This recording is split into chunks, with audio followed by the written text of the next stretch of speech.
大家问千万字，逐工要跟大家做伙来捌一日。现代社会男女平等，无分查甫查某，有的人较爱水，对时行对挂鱼钩。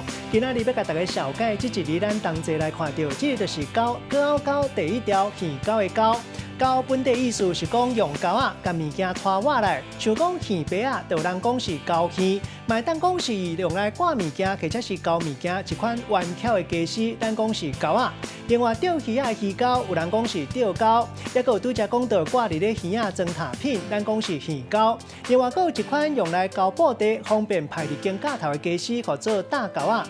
带大家做伙来小解这两个词。头一个，咱同齐来看到，读做钩梢，这意思是讲伫咧笑面甲伊抬掉。第二个词，读做钩煞，意思就是甲文具抬掉。咱用一句话来举例，甲这两个词夹做伙。譬如讲，阿明顶日啊，和朋友去餐厅食饭，身躯袂记咧炸钱包啊，嘛无信用卡，就先声笑。落尾搁再签一张切结书，等伊甲钱纳清，再甲字交杀掉，安尼笑就会当交销总清掉。今仔日小解这一日读做高，提供予观众朋友来参考。